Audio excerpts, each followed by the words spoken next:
नमस्कार सबैजना हजुरहरू सबैलाई नमस्कार। डाक्टर हरिहरदेव पन्तको 5औं स्मृति दिवस कार्यक्रम यो अहिले विश्व महामारीको रूपमा फैलिएको कोभिड-19 को महामारीको विषम परिस्थितिमा व्यक्तिगत रूपमा उपस्थित भएर हामीहरू सबैले सञ्चालन गर्न सम्भव नभएकोले भर्चुअल रूपमा गर्न लागि यहाँहरू सबैलाई पूर्व विदितै छ। यस भर्चुअल सभाका सभापति निर्धन उत्थान एमएफआई का सञ्चालक समितिका अध्यक्ष श्री शरदनीति तिवारीज्यू, यस कार्यक्रमका विशिष्ट अतिथि नेपाल राष्ट्र बैंकका पूर्व गभर्नर श्री गणेश बहादुर थापाज्यू, यस कार्यक्रमका प्रमुख अतिथि नेपाल राष्ट्र बैंकका गभर्नर श्री महाप्रसाद अधिकारीज्यू, यस कार्यक्रमका अतिथि धितोपत्र बोर्डका पूर्व अध्यक्ष डाक्टर श्री रेवत बहादुर कार्कीज्यू, निर्धन संस्थाका अध्यक्ष विष्णु प्रसाद श्रेष्ठज्यू, साथै यस कार्यक्रममा सहभागी हुने अतिथिज्यूहरू, पत्रकारज्यूहरू, महिला तथा निर्धन संस्था, डाक्टर हरिहरदेव पन्त फाउन्डेसन र निर्धन उत्थान लघुवित्त वित्तीय संस्थाको तर्फबाट म यहाँ सहभागी सम्पूर्ण महानुभावहरूलाई आजको यस समारोहमा हार्दिक स्वागत गर्न चाहन्छु।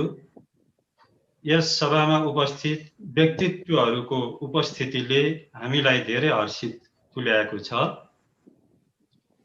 निर्धनले सदैव यस शैलीको एक्सन रिसर्च प्रोग्राम, नयाँ शैलीको एक्सन रिसर्च प्रोग्रामहरू गरेका छौँ, जुन पछि गएर लोकप्रिय भएको छ तथा देशभरि नै फैलिएको छ। जस्तै अत्यन्त गरिबहरूको लागि आर्थिक स्थिति माथि उकास्ने कार्यक्रम अल्ट्रा पुअर प्रोग्राम, दुर्गम तथा पहाडी क्षेत्रमा स्वावलम्बी समूह सम्बन्धी सेल्फ रिलायन्ट ग्रुप मेथोडोलोजी, समुदायमा आधारित लघु स्वास्थ्य बिमा कार्यक्रम जसलाई हामी माइक्रो हेल्थ इन्सुरेन्स प्रोग्राम भन्छौँ र यो नेपाल सरकारले समेत अनुसरण गरिसकेको छ। आजको यस 5औं स्मृति दिवस कार्यक्रम समारोहमा समृद्धिको मार्गमा 2077 नामक पुस्तक विमोचन गर्नुका साथै लघु उद्यमका क्षेत्रमा उत्कृष्ट कार्य गर्नुहुने उत्कृष्ट लघु उद्यमीहरूलाई लघु उद्यमशील पुरस्कार, आर्थिक पत्रकारिता जगतमा उत्कृष्ट कार्य गर्नुहुने पत्रकारहरू मध्येबाट आर्थिक पत्रकारिता पुरस्कार प्रदान गरिने भएको छ। यस्तै स्वर्गीय डाक्टर हरिहरदेव पन्तको सम्झनामा यस 5औं स्मृति दिवसमा काठमाडौँमा चाहिने उपस्थित गराउन सकिएन। कोभिड-19 को विषम परिस्थितिले गर्दा त्यो सम्भव नभएकोले सम्बन्धित उत्कृष्ट उद्यमीको बैंक खाता नम्बरमा पुरस्कार रकम पठाउने व्यवस्था मिलाइएको छ तथा सम्भव भएका ठाउँमा स्थानीय स्तरमा निर्धन उत्थान एमएफआई को शाखा कार्यालयहरूबाट पुरस्कार प्रदान गरिएको छ अथवा प्रदान गरिने भएको छ। पुरस्कार विजेताहरू सबैजना आफ्नो क्षेत्रमा उत्कृष्ट हुनुहुन्छ। उहाँहरूको प्रयास साँच्चै नै इन्स्पायरिङ छ। म सबै पुरस्कार विजेताहरूलाई हार्दिक बधाई ज्ञापन गर्न चाहन्छु। आगामी दिनमा पनि आफ्नो क्षेत्रमा थप योगदान पुर्याउन सबैलाई सफलता मिलोस् भन्ने कामना पनि गर्दछु।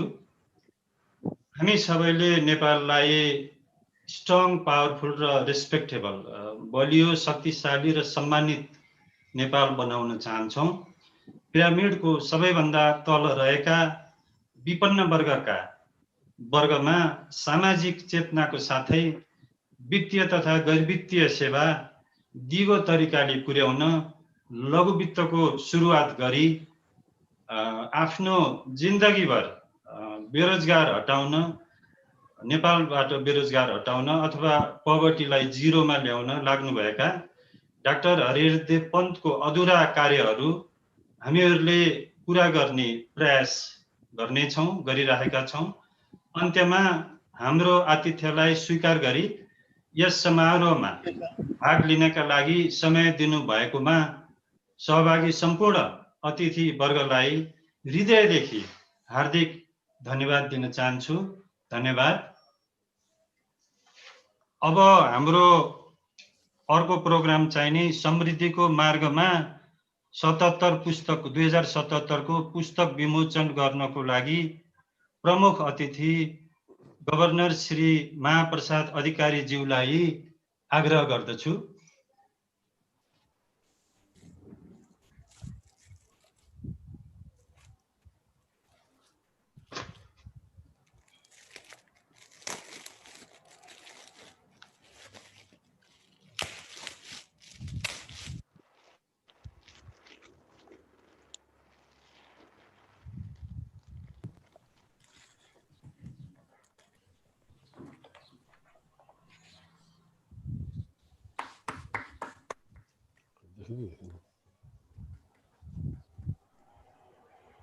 थ्याङ्क यू, धन्यवाद।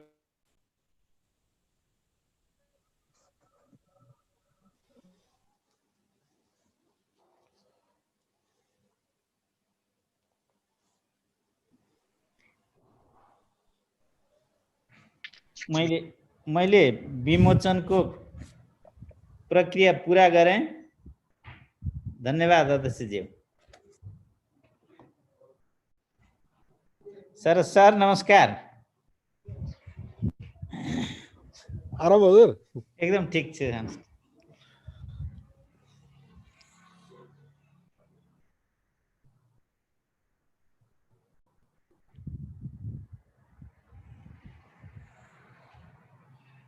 Thank you, Governor sir, for book releasing. अब म आफ्नो मन्तव्य राख्न विशिष्ट अतिथि पूर्व गभर्नर श्री गणेश बहादुर थापाज्यूलाई आग्रह गर्दछु।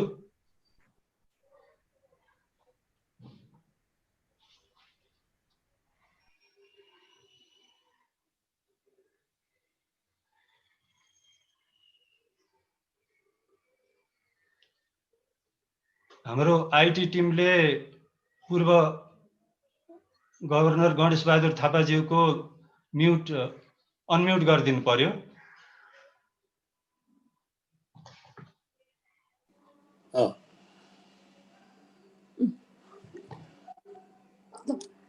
अब म दुई चार शब्द भन्न चाहन्छु।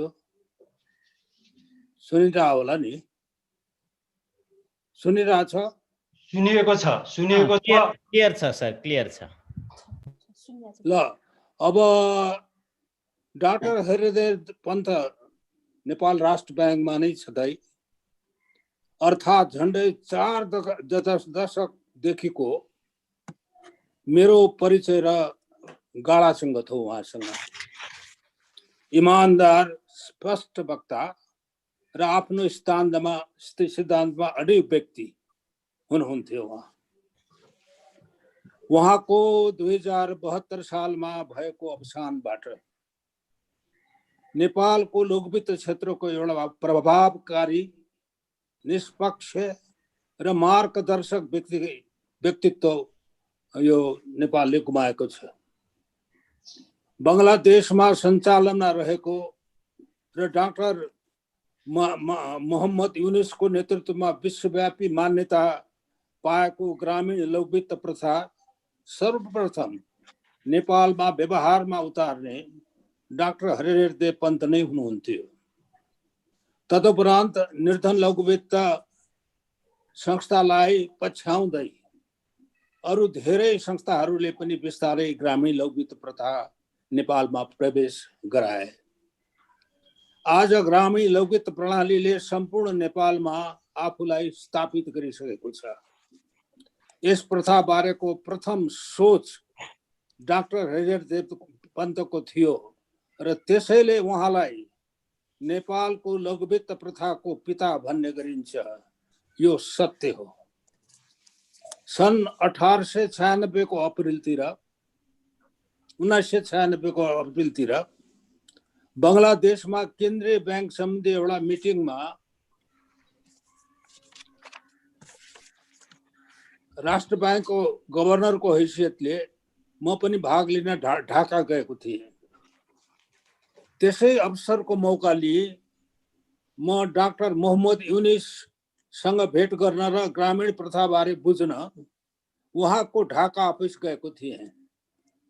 ढाकाको एउटा गल्लीभित्र 3 तले बिल्डिङ भाडामा लिई ग्रामीण ब्याङ्क सञ्चालन गरिएको रहेछ।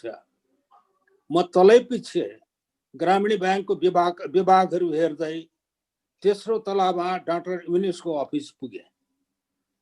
भलाकुसारी पछि डाक्टर मोहम्मद युनिससँग मेरो प्रथम जिज्ञासा वा प्रश्न थियो, डाक्टर साहब, मैले तपाईको ब्याङ्कको 3 तला हेर्दै माथि उक्ले। एउटा अचम्म के लाग्यो मलाई भने टेबलमा कर्मचारीहरू बसेर काम गर्दै थिए, तर अचम्म लाग्दो कुनै टेबलमा पनि मैले हाम्रो ब्याङ्कहरूको जस्तो लेजर बुक, रजिस्टरहरू, भाउचरहरू यस्तै जस्ता ठेली कागजातहरू कतै कतै देखिएन। डाक्टर युनुसले मेरो जिज्ञासाको उत्तर दिँदै भन्नुभयो, ग्रामीण प्रथा गरिब ग्राहकहरूको आस्था र विश्वासमा चल्दछ। हाम्रो गरिबमाथि विश्वास, हामी गरिबमाथि विश्वास राख्छौँ र उनीहरूले पनि त्यस्तै गर्छन्। जहाँ दोहोरो विश्वास हुन्छ त्यहाँ ऋण तमसुकहरू, प्रमाणपत्रहरू, ग्यारेन्टीको कुनै आवश्यकता पर्दैन। हाम्रो परिप्रेक्ष्यमा अत्यन्त गरिबको लागि यो नै उपयुक्त व्यवस्था हो। ग्रामीण लघुवित्त संस्था प्रथाले तल्लो स्तरमा रहेका महिलाहरूलाई सेवा पुर्याउँछ।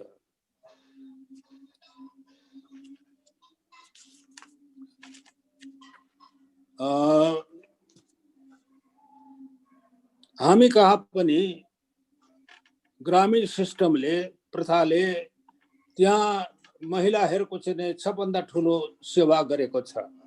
ती महिलाहरू जो गरिबीको रेखा मुनि नै छन्। आज हामी महिलाहरूलाई अगाडि बढाउने भन्दछौँ। शहरी क्षेत्रमा पढे लेखेका, जाने बुझेका मानिसहरू त्यसको लागि सङ्घर्ष पनि गरिरहेका छन्।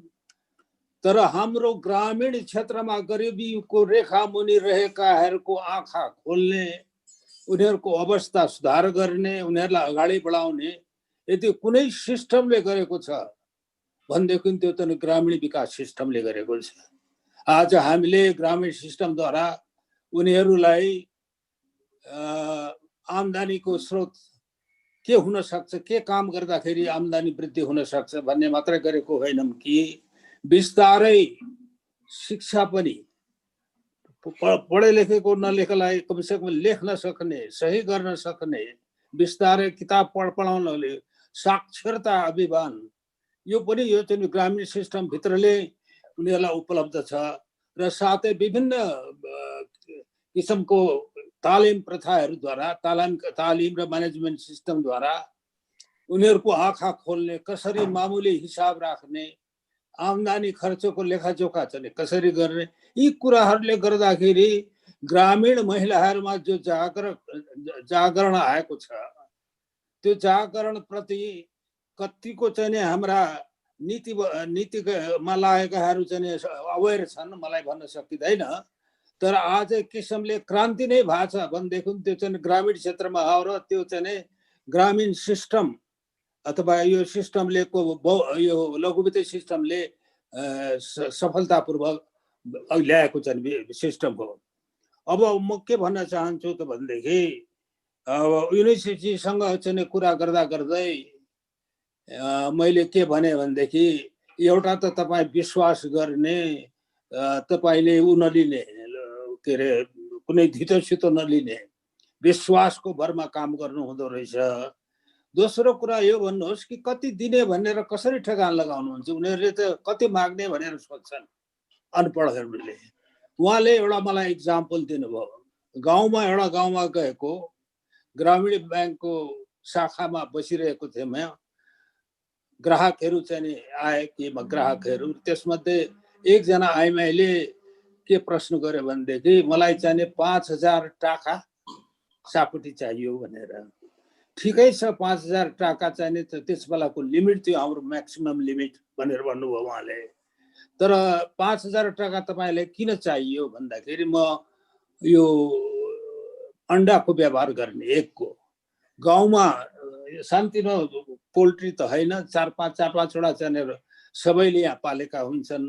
यो अन्डाहरू एकट्ठा गरेर नजिकको बजारमा गएर चाहिँ बिक्री गर्ने यस्तो काम गर्ने मैले विचार गरेको छु भनेर। तपाईँले कुनै आफ्नो साथीलाई पनि चिन्नु भएको छ त्यस्तो काम गर्ने भनेर?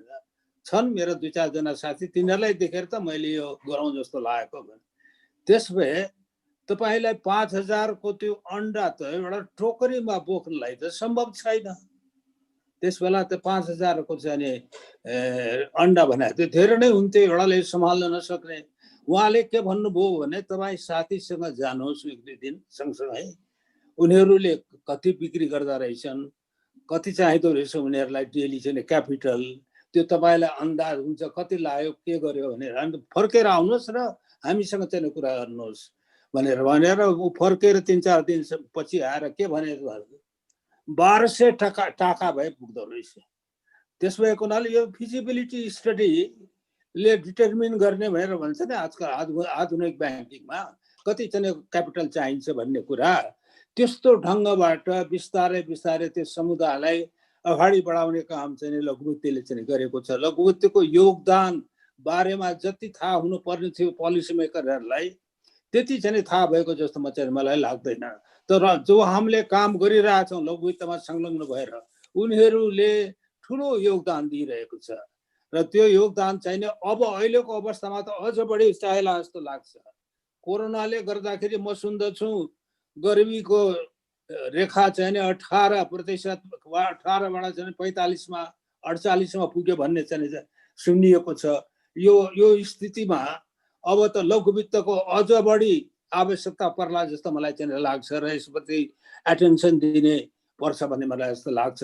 मैले यहाँलाई भने जस्तो जुन प्रथालाई अगाडि बढाएर डाक्टर साहब अगाडि बढ्नुभयो, जुन विश्वासको भरमा उहाँले चाहिँ यो सिस्टमलाई चाहिँ अगाडि बढाउनु भयो, त्यो विश्वास सबैलाई विचार गर्दाखेरि आज जो डेभलपमेन्ट भइरहेको छ नि यो लघुवित्तको क्षेत्रमा, त्यसले गर्दाखेरि हाम्रो जो आस्था जो विश्वास यसका बेसिक फन्डामेन्टल प्रिन्सिपल, एक दूसरालाई विश्वास गर्ने, धितो नचाहिने, निर्भरता चाहिने, एक दूसराप्रति निर्भरता भन्ने कुरा केही चाहिने विकृतिहरूले चाहिँ बिगारेको चाहिँ छ। अब यो विकृतिमा अहिले नयाँ आएको राष्ट्र ब्याङ्कका म्यानेजमेन्टले मलाई खुसी लाग्यो कि अब बढी लाइसेन्सहरू जारी नगर्ने, अब लाइसेन्स चाहिँ जारी गर्ने काम ठप्पै गरिदिने र यसपछि भइरहेकाहरूलाई हुनसक्छ भनेदेखि मर्जरतर्फ पनि उसले अगाडि बढ्न लगाएर सङ्ख्यात्मक हिसाबले घटाउने भन्ने कुरा गर्नुभयो। तर त्यो ड्यामेज जो गरियो नि खुलेआम फ्रीली चाहिँ लाइसेन्स बाँडेर त्यो ड्यामेजलाई ठिक गरेर फेरि लिगमा आउनलाई र जो बेसिक फन्डामेन्टल ग्रामीण सिस्टमको चाहिँ विश्वास र धितो रहित सिस्टमबाट चाहिँ चल्ने सिस्टम हो नि, त्यो सम्म आउनलाई मलाई लाग्छ केही समय लाग्छ। यो निकै यसले ड्यामेज गरिदिएको छ सिस्टमलाई। यसप्रति हामी हिस्मा लागेका लघुवित्त कर्मीहरू सबैले मिलेर केही न केही प्रयास गर्नुपर्छ जस्तो मलाई लाग्छ। आज यस्तो पुण्य दिनमा उहाँको सम्झना आउँदछ। उहाँ कति चाहिँ यसबारेमा चाहिँ पीडित हुनुहुन्थ्यो, कति मनमा लिएर उहाँको सबभन्दा ठुलो विशेषता के छ हरिहरदेवजीको भनेदेखि उहाँले साँच्चीकै पीर लिनुभएको थियो आफ्नो मनमा। यिनीहरूको लागि मैले काम गर्नुपर्छ, म कुनै रिवार्ड खोजेको होइन, उनीहरूको उत्थान होस् भन्ने यो भावनासँग, यो भावनालाई अगाडि बढाएर नै राष्ट्र ब्याङ्क छोडेर आउनु भयो उहाँ यो काम गर्नलाई। यो भावना, यस्तो भावना भएको व्यक्ति एउटा बिजनेस गरेर प्रफिट कमाउने हिसाबले होइन कि सेवा गरौँ भन्ने धारणाले अगाडि बढेकोले मात्र मलाई लाग्छ लघुवित्त सफल हुन सक्छ र सफल गराउन सकिन्छ। अब उहाँको ड्रिम जो थियो त्यो ड्रिम चाहिँ सफल होस्। आगामी दिनहरूमा हामीले गरेका चाहिँ जो विकृतिहरू छ यसलाई हामी दूर गर्न सकौँ र फेरि पुरानै ट्र्याकमा एउटा राम्रोसँग चाहिँ यसको विकास गर्न सकौँ भन्ने मलाई चाहिँ लाग्छ र आजको यस पुण्यतिथिमा उहाँप्रति म हार्दिक श्रद्धाञ्जली अर्पण गर्न चाहन्छु। धन्यवाद।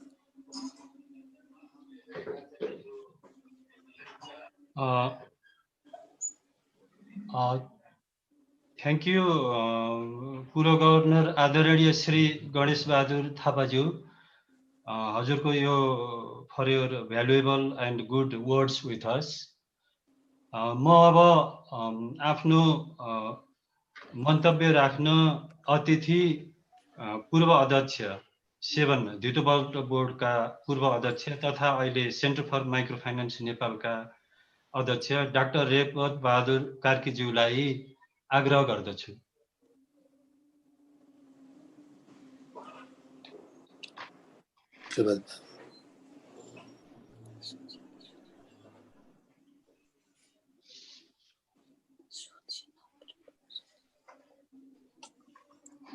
अनम्युट गर्नु पर्यो रेवत सर, अनम्युट गर्नु पर्यो। रेवत सर अनम्युट गर्नु पर्यो। सरको अनम्युट भएन सर।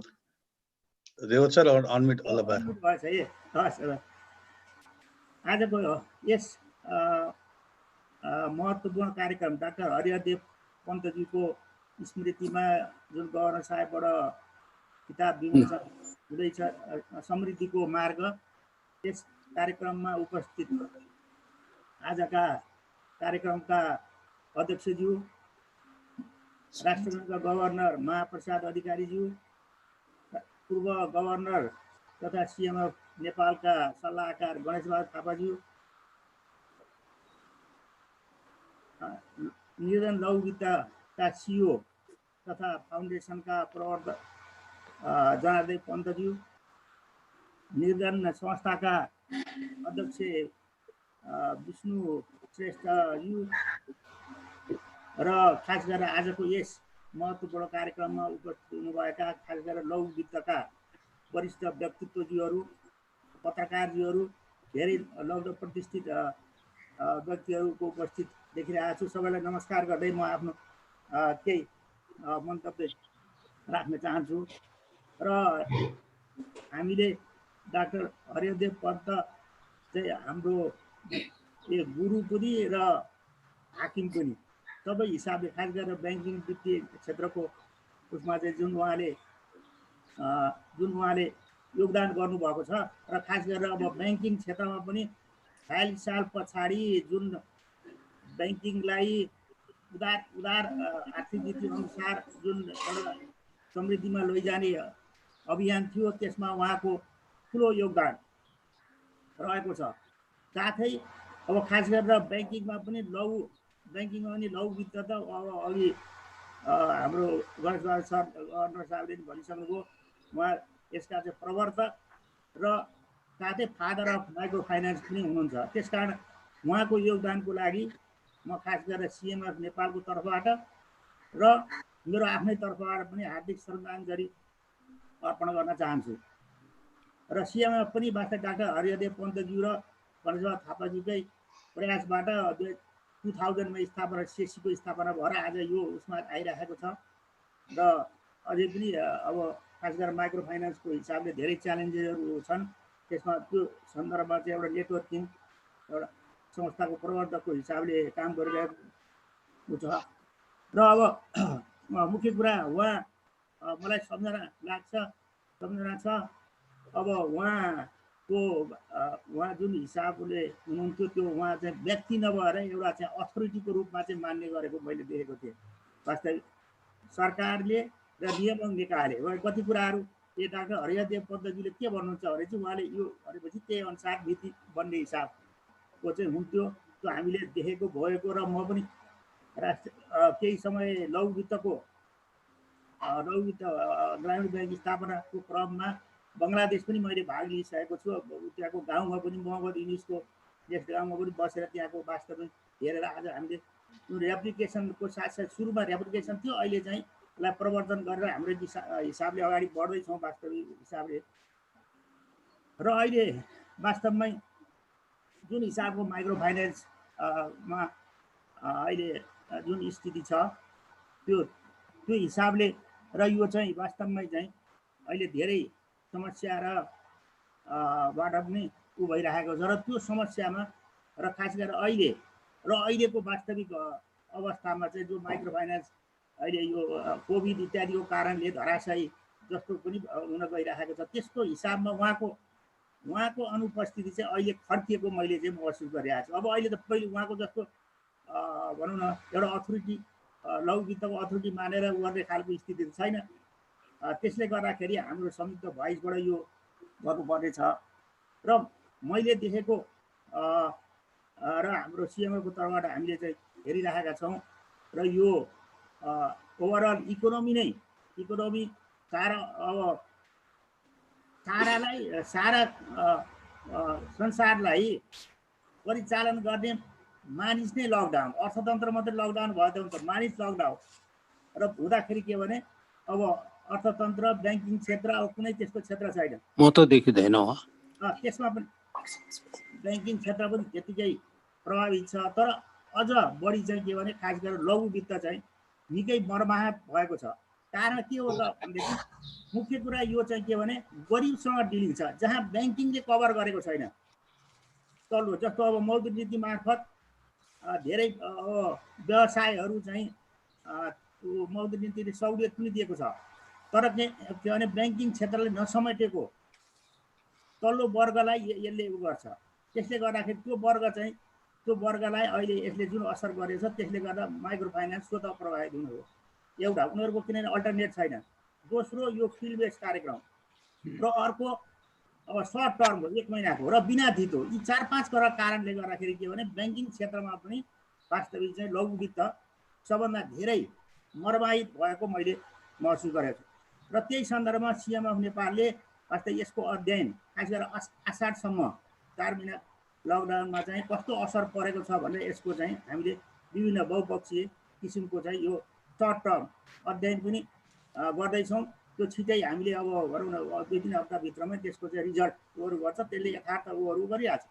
र अब जहाँसम्म लघु वित्त छ वास्तवमा नेपालको विकासको अथवा अर्थतन्त्रको हिसाबले हेर्दाखेरि अब यसले चाहिँ गरिबी निवारण अथवा जिडिपीमा भ्यालु एड, त्यसपछि सामाजिक परिचालन, यसमा जुन योगदान दिएको छ त्यो वास्तवमै अद्वितीय मान्नुपर्छ। अब र अहिले हामीले हेर्दाखेरि अब भनौँ न झन्डै 48 लाख त भनौँ न व्यक्तिहरूलाई, महिलाहरूलाई चाहिँ परिचालन गरेको छ, जसले गर्दा एउटा सशक्तिकरणको ठुलो उ गर्ने त मात्र होइन र खास गरेर आर्थिक क्षेत्रमा जुन किसिमको जस्तो बचत नै 1 खरबभन्दा बढी चाहिँ बचतै गइसकेको छ, जुन हाम्रो ओभरअल ब्याङ्किङ सेक्टरको बचतको 3-4% अथवा जिडिपीको 3-4% नै भइसक्यो। अब लगानीको हिसाबले त 13 खरब त यसले चाहिँ वास्तविक ऋण प्रवाह गरिसकेको छ, जसको जिडिपी हाम्रो 37 अरब छ। त्यो हिसाबले हेर्दाखेरि त भनौँ न यसको योगदान त धेरै ठुलो देखिरहेको छ। तर के भने नाम पनि लघु वित्त र यो नियामक निकाय, म पनि वान टाइम नियामक निकाय पनि हुँदाखेरि के भने लघु वित्तमा काम गरेर म नियामक निकायमा आएँ, जहाँ सबै उहरू हेर्थ्यो। हाम्रो गभर्नर साहब, अहिलेको गभर्नर साहब सहित हामी त्यहाँ चाहिँ थियौँ। त्यो हेर्दाखेरि के भने त्यहाँ साँच्चीकै नियामक निकायमा त लघु त्यो अरूको ब्याङ्कको हिसाबमा त्यो साँच्चीकै लघु हिसाबले त्यसलाई डिल हुँदो रहेछ। जुन कुरो चाहिँ त्यसलाई मैले केही पनि व्यक्त गरेको थिएँ। कति कुराहरू रुल फर अल भनौँ न, फिट फर अल भने जस्तो हिसाबमा नै हाम्रा कति कुराहरू त्यस्तो भइरहेको थियो। यस्तो किसिमको योगदान जुन छ वास्तवमै त्यसलाई चाहिँ माइनोटली हेऱ्यो भने यो अद्वितीय हुन्छ, जसले गर्दाखेरि 49%को 49 सालबाटै सुरु हो लघु वित्त र 49 सालको 49%को वास्तव यो गरिब ऊ चाहिँ अहिले आएर 17-18% भएर चाहिँ यसको पनि ठुलो योगदान छ। तर कति योगदान छ त सोसियो इकोनोमिक इम्प्याक्ट भन्ने कुराहरू चाहिँ अहिलेसम्म नभइरहेको परिप्रेक्ष्यमा सिएमएफ नेपालले एनएमडिएसित चाहिँ सहकार्यमा चाहिँ हामीले चाहिँ विगत अध्ययन सोसियो इकोनोमिक इम्प्याक्ट अहिलेसम्म कस्तो गर्यो त भन्ने हिसाबले, अहिलेसम्म यति गर्यो भन्ने हिसाबमा चाहिँ वास्तवमै योगदान चाहिँ के छ भन्ने हिसाबले पनि अध्ययन गर्दैछ र त्यो हिसाबले त्यसको रिपोर्ट पनि हामी बिस्तारै उहरू गर्छौँ। यसरी वास्तवमा यस्तो महत्त्वपूर्ण क्षेत्रलाई र कति हिसाबले यो बृहत अब भनौँ न राष्ट्र ब्याङ्कको 4वटा क्षेत्र 4वटा उपमा अब अहिले सङ्ख्याको हिसाबले त सबभन्दा धेरै चाहिँ 89 90 अझ कति आएको अब अहिलेको म्यानेजमेन्टले जुन हिसाबले अरू फर्दर लाइसेन्स नदियो त्यो एउटा सराहनीय छ र यो यसलाई एकीकरण भन्ने हिसाबमा जाँदैछ त्यो पनि प्रयास राम्रो छ। तर मर्जर र एक्विजिसन भन्ने कुराहरू धेरै गाह्रो कुरो पनि हो। अब मलाई लाग्छ के अरे मलेसिया र फिलिपिन्समा चाहिँ छुट्टै मर्जर एक्विजिसन एक्ट ल्याएर त्यहाँ धेरै ठुलो सफलता हासिल गरेको छ र हाम्रो सन्दर्भमा पनि यो वास्तविक नियमावली विनियमावली बनाएरै गरे भने राष्ट्र ब्याङ्कको हिसाबले यो केही सक्सेस हुँदै गइरहेको छ। तर यसलाई चाहिँ राम्रो वाच गर्नुपर्ने हुन्छ र यसमा मुख्य कुरा के छ भने यसरी मर्जर एक्विजिसन हुँदाखेरि यसको एक्सेस चाहिँ कम हुनु भएन, किनभने ब्याज दर भन्दा एक्सेस ठुलो भनेर वास्तव यो आएको हो नि त अरू वित्तीय संस्थाहरू भन्दा त यो एक्सेस ठुलो त्यसै भयो। त्यस पछाडि त्यो हिसाबले एक्सेस अर्को कम्पिटिसन यी दुईवटा चिजहरू चाहिँ कम हुँदैन भन्ने चाहिँ मलाई लाग्छ र त्यो सन्दर्भमा चाहिँ हुनुपर्छ। र अब अहिले हालसालका अरू च्यालेन्जहरू के देखिरहेको छ भनेदेखि लघुवित्तको यत्रो योगदानलाई अब यहाँ चाहिँ यसको चाहिँ अपग्रेड गरेर अब हामी सामान्य ब्याङ्किङतिर पनि जाने हिसाबको पनि यहाँ कानुन संशोधन इत्यादि कुराहरू पनि आइरहेको छ र त्यसले गर्दा त लघुवित्तको हिसाबले एउटा पुरै व्यापारीकरण जस्तो हिसाब हुन जान्छ। त्यसैले त्यस्तोमा पनि वास्तविक सरकार नियम निकायले सोच्नुपर्छ भन्ने मलाई लाग्छ र यही अहिलेको सन्दर्भमा वास्तविक पहिले यो आफै किसिमको ब्याज दर र उहरू गर्ने थियो तर अब यसको साप्ताहिकबाट मासिक किस्ता गरेपछि केही कस्ट घटेको सन्दर्भमा अब पहिले 18% ल्याए अहिले 3% बिन्दुले जुन 15% गरियो त्यो होला तर त्यो जुन 6% को स्पेडको हिसाबले जुन राष्ट्र ब्याङ्कले तोकेको थियो त्यो हिसाबले उनलाई उपलब्ध हुने जुन अब जुन विपन्न वर्ग कर्जा छ त्यसलाई चाहिँ 9% गरिदियो भने वास्तविक त्यसले चाहिँ केही सस्टेनेबिलिटी उहरू हुन्छ। नत्र यसको आफै वास्तविकमा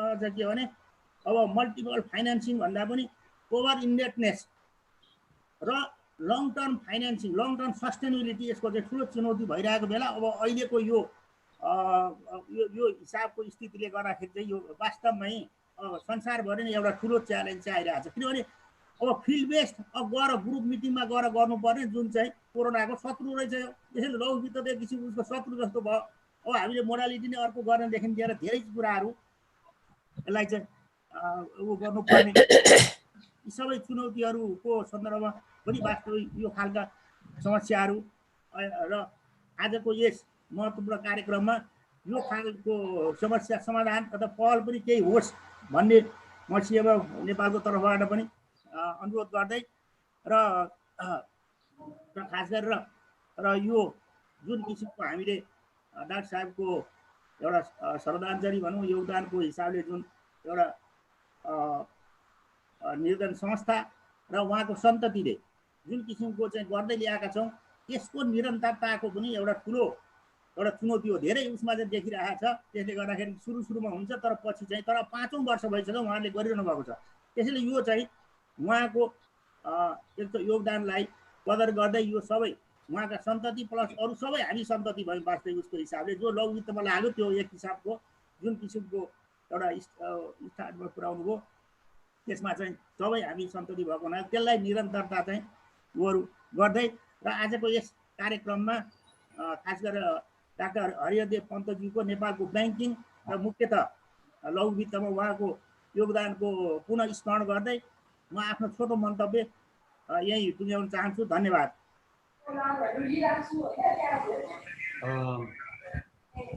धन्यवाद। Thank you doctor Revat Bahadur कार्कीज्यू for your valuable and good words. अब म आफ्नो मन्तव्य अमूल्य मन्तव्य राख्न प्रमुख अतिथि नेपाल राष्ट्र ब्याङ्कका गभर्नर श्री महाप्रसाद अधिकारीज्यूलाई आग्रह गर्दछु। धन्यवाद जनार्दनजी। यस कार्यक्रमका सभापति तथा निर्धन उत्थान लघु वित्तीय संस्था लिमिटेड सञ्चालक समितिका अध्यक्ष श्री शरदनिधि तिवारीज्यू, त्यसरी आदरणीय पूर्व गभर्नर श्रीमान गणेश बहादुर थापाज्यू, पूर्व वक्ता डाक्टर रेवत बहादुर कार्कीज्यू अध्यक्ष सन्तोष माइक्रो फाइनेन्स, त्यसै गरी जनार्दनजी अध्यक्ष फाउन्डेसनका, र उपस्थित भर्चुअल माध्यममा उपस्थित रहनुभएका र आयोजकसँग सम्बन्धित सबै साथीहरू, सर्वप्रथम त मलाई डाक्टर हरिहरदेव पन्तज्यूको 5औं स्मृति दिवसको अवसरमा प्रमुख आतिथ्यता गर्न दिनुभएकोमा आयोजकप्रति हार्दिक धन्यवाद दिन चाहन्छु र सँगसँगै यो सालको समृद्धिको मार्गमा 2077 नामक पुस्तक विमोचन गर्ने अवसर दिनुभयो, त्यसको लागि पनि आभारी छु। पुस्तकको नामाकरण समृद्धिको मार्गमा 2077 भनिएको छ। सरसर्ती हेर्दा यो खास गरी निर्धन उत्थान लघुवित्त वित्तीय संस्थाले समृद्ध तुल्याएका केही उदाहरणीय चाहिँ सदस्यहरूको कथा यसभित्र सँगाल्नु भएको छ। समग्रमा यो महत्त्वपूर्ण काममा आदरणीय पूर्व डेपुटी गभर्नर डाक्टर हरिदेव पन्तज्यूले नेतृत्व गरेर स्थापना गर्नुभएको यस संस्थाले अहिलेसम्म गरिरहेको कामहरूको अभिलेख पुस्तकले लिएको छ, जुन कुरो धेरै महत्त्वपूर्ण छ। अरबौँको बचत, अरबौँको लगानी, त्यो पनि एकदमै ग्रास रुटमा बसेका सर्वसाधारणले आफ्नो जीविकोपार्जन र आफ्नो आम्दानीको स्तर उकास्ने र सानोतिनो भए पनि एउटा उद्यमी बन्ने बाटो सिकाउने बनाउने काममा यो संस्था लागेको छ। यस अर्थमा म यो पुस्तकको प्रकाशनको लागि फाउन्डेसन र निर्धन संस्था दुईटै प्रति हार्दिक आभारी छु। अब समग्रमा भन्ने हो भने 2077 हाम्रो लागि त्यति समृद्धिको वर्ष त भइरहेको छैन। कोभिडले अघि डाक्टर साहबले भन्नुभयो जस्तै धेरै ठुलो असर हामीलाई पारिरहेछ, चाहे जीविकाको सन्दर्भमा भनौँ, चाहे जनस्वास्थ्यको सवालमा भनौँ। हामीले ठुलो सन्तासको बिचमा अहिले जीवन निर्वाह गर्नु परिरहेको छ। यस्तो अवस्थामा पनि हामी एकदमै पोजिटिभ, एकदमै सकारात्मक सोचका साथ आफ्नो ठाउँबाट काम गर्दै आइरहेका छौँ। यो महत्त्वपूर्ण विषय रह्यो। जहाँसम्म आदरणीय पूर्व डेपुटी गभर्नर डाक्टर हरिदेव पन्तज्यूको सन्दर्भ छ, उहाँले नै वास्तवमा अघि पनि पूर्व गभर्नरज्यूले राखिसक्नुभयो। नेपालमा ग्रामीण ब्याङ्किङको रेप्लिकेसन गराउने र यो लघुवित्तीय प्रणालीको सुरुवात गराउने र यसलाई अगाडि बढाउने नेतृत्व उहाँले लिनुभएको हो र उहाँले एउटा सफल नेतृत्वदायी भूमिका निर्वाह गर्नुभएको छ र हामी सबैलाई त्यो बाटोमा डोर्याउनु भएको छ। ग्रामीण ब्याङ्किङको चाहिँ समग्र आर्थिक क्षेत्रमा त्यसको असर मैले व्याख्या गरी राख्नु पर्दैन। अघि पनि सेन्टर फर माइक्रो फाइनेन्सका अध्यक्षज्यूले धेरै कुरो भनिसक्नुभयो। हाम्रा 50 लाख 45 लाखभन्दा बेसी सर्वसाधारण सदस्यताहरू सहित उनीहरूको बचत गर्ने बानीमा विकास गर्ने, उनीहरूलाई चाहिएको आवश्यक चाहिँ फाइनेन्सिङ जुटाइदिने र उनीहरूलाई लिट्रेसी र उनीहरूलाई वित्तीय रूपले साक्षर बनाउने र कतिपय पिछडिएका वर्गलाई थप सशक्तिकरण गर्ने सिलसिलामा ग्रामीण ब्याङ्किङ सिस्टमको धेरै महत्त्वपूर्ण योगदान छ, जुन कुरो मैले अहिले व्याख्या गरिरहनु पर्दैन। यहाँहरू सबै ग्रामीण ब्याङ्किङको अभियन्ताहरू यहाँ हुनुहुन्छ यो प्रोग्राममा। यो धेरै महत्त्वपूर्ण विषय हो, तर यति हुँदाहुँदै पनि हामीले यसलाई प्रोत्साहन गर्ने सिलसिलामा धेरै नम्बरमा सङ्ख्यात्मक हिसाबले इजाजत दिन पुग्यौँ, जसको असर त्यति राम्रो बजारमा छैन। अघि पनि पूर्व गभर्नर साहबले राखिसक्नु भएको छ। खास गरी मल्टिपल फाइनेन्सिङको समस्या र क्रमशः ग्रामीण ब्याङ्किङ भन्दा पनि अरू खालका प्रडक्टहरू विकसित हुँदै मार्केटमा थप डिस्टोर्सनहरू आउने र सँगसँगै चाहिँ ग्रामीण रूपमा तल्लो तहका चाहिँ सदस्यहरूले पाउनुपर्ने बेसिक सुविधाहरूको सन्दर्भमा पनि कहीँ कतै सही सुविधा नपाइरहेको जस्तो विषयहरू कम्पिटिसन चाहिँ छ, तर सुविधामा चाहिँ विपन्न रहनुपर्ने अवस्था हामीले देखेको कारणले यस सालबाट हामीले यो लघु वित्तीय संस्थाहरूको इजाजत दिने प्रक्रियालाई रोकेका छौँ, जुन अरू कुनै अभिप्रायले होइन। हामीले ग्रामीण ब्याङ्किङलाई निरुत्साहन गर्ने कुनै अभिप्राय यसभित्र लुकेको छैन।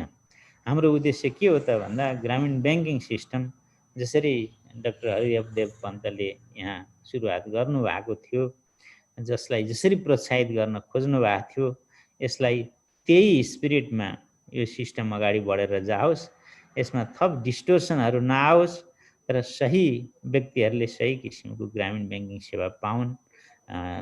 तल्लो तहमा रहेकाहरू निरक्षरहरू जो छन् उनीहरूको वित्तीय साक्षरताको काम अगाडि बढोस्, उनीहरूको जीविकोपार्जनको एउटा आधार बनोस् ग्रामीण ब्याङ्किङ।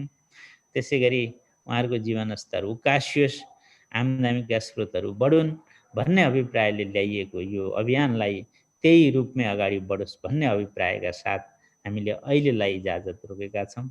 इजाजत रोक्नुको सँगसँगै केही रेगुलेटरी केही एडमिनिस्ट्रेसन पनि गरेका छौँ, खास गरी ब्याज दर लगायतका कुराहरूमा।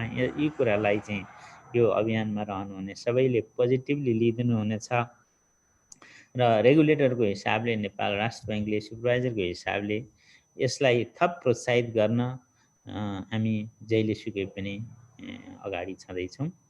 अब डाक्टर हरिहरदेव पन्तज्यूको सवालमा कुरो गर्नु पर्दाखेरि उहाँ अत्यन्तै सहयोगी, अत्यन्तै चाहिँ इमान्दार, ब्याङ्किङ क्षेत्रको ज्ञाता व्यक्तित्व हुनुहुन्थ्यो र सँगसँगै यो फाइनेन्सियल इन्क्लुजन र ग्रामीण ब्याङ्किङको क्षेत्रमा नेतृत्वदायी भूमिका निर्वाह गर्नुभएको थियो। हामीले उहाँले अझै केही समय पक्कै पनि नेतृत्व दिनुहुन्छ भन्ने आश गर्दै उहाँको आकस्मिक चाहिँ देहावसान भयो। त्यति बेला यो अब ह्युमन बिइङ हामी कोही पनि अब यो सधैँ चाहिँ रहने विषय त भएन, तैपनि हामीलाई त्यो अविस्मरणीय एउटा घटना थियो। यस अर्थमा म पनि हार्दिक श्रद्धाञ्जली व्यक्त गर्न चाहन्छु 5औं स्मृति दिवसमा पनि। र चाहिँ जनार्दनजीले उहाँले सुरु गर्नुभएको निर्धन उत्थान लघु वित्तीय संस्थालाई नेतृत्व दिएर अहिले हाम्रो शरद सर नै अध्यक्ष हुनुहुँदो रहेछ, दिएर अगाडि बढाइराख्नु भएको छ। मैले नम्बरहरू पनि केही हेरेको थिएँ, अत्यन्तै राम्रो प्रगतिहरू छ। उहाँको चाहिँ धेरै दुर्गममा रहेका शाखाहरूमा पनि म अगाडि पनि पुगेको छु अघिल्लो भूमिकामा। धेरै राम्रो गरिराख्नु भएको छ। यहाँ पनि समृद्धिको मार्गमा 2077 यो पुस्तकभित्र पनि केही कथाहरू, केही समृद्धिका कथाहरू, केही उपलब्धिहरू त्यहाँभित्र छन्, प्रगतिहरू छन्। त्यसै गरी योसँग गाँसिएका सबै सदस्यहरूले चाहिँ राम्रो गर्दै जानुहोस्, उहाँहरूको प्रगति हुँदै जाओस्, यो शुभकामना सहित सँगसँगै जे जस्तो पुरस्कारहरू यहाँ अब भर्चुअल कार्यक्रम भएकोले डिस्ट्रिब्युसन राख्नु भएको छैन, त्यो चाहिँ छुट्टै गर्ने भन्नुभएको छ। जसले पाउँदै हुनुहुन्छ उहाँहरूलाई पनि म हार्दिक बधाई दिन चाहन्छु। सँगसँगै निर्धन उत्थान मार्फत जे जति यो सामाजिक संस्थागत यो के अरे रेस्पोन्स CSR अन्तर्गत कामहरू गर्नुभएको छ, त्यो पनि निकै महत्त्वपूर्ण कामहरू देखिएको छ। त्यसको लागि पनि म उहाँहरूलाई हार्दिक धन्यवाद र बधाई दिन चाहन्छु। यति भन्दै आयोजक साथीहरूलाई म पुनः धन्यवाद सहित बिदा हुन चाहन्छु। नमस्कार। गभर्नर साहब, थ्याङ्क यू भेरी मच यो मार्ग निर्देशनको लागि भ्यालुएबल गुड वर्ड्स। यसले हाम्रो साँच्चीकै हौसला बढेको छ। थ्याङ्क यू गभर्नर साहब। अब सभापतिको मन्तव्य तथा सभा विसर्जन गर्न निर्धन उत्थान हाम्रो लघु वित्त संस्थाको बोर्डका अध्यक्ष श्री शरद निधि तिवारीज्यूलाई आग्रह गर्दछु।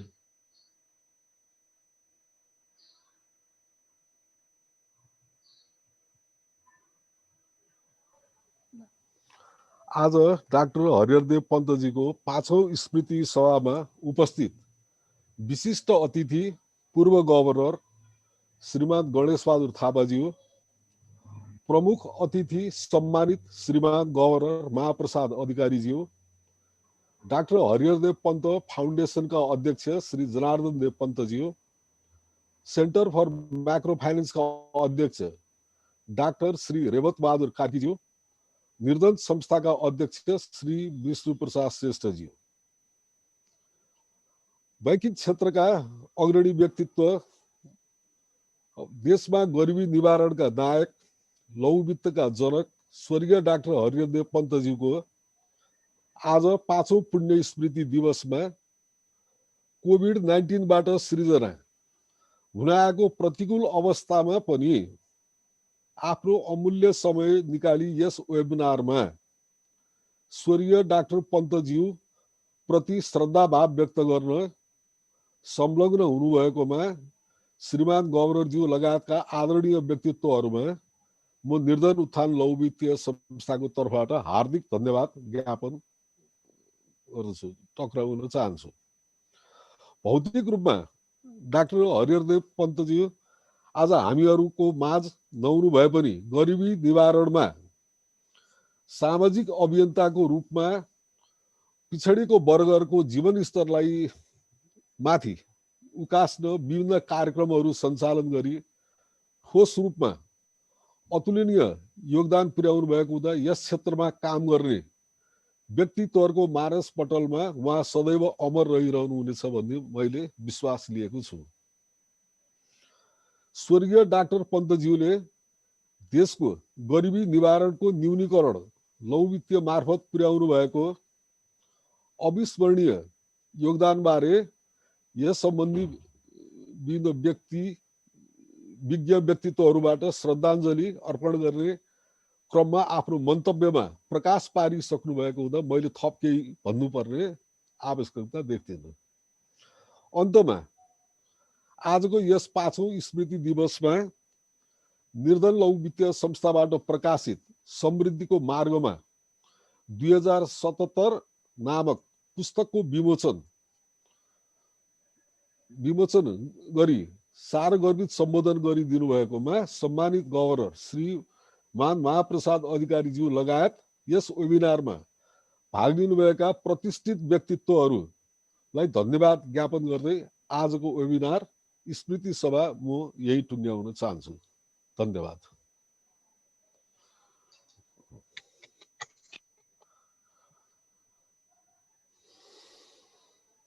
अब हामी यो प्रोग्राम बन्द गर्छौँ। हस्, बन्द गर्छौँ।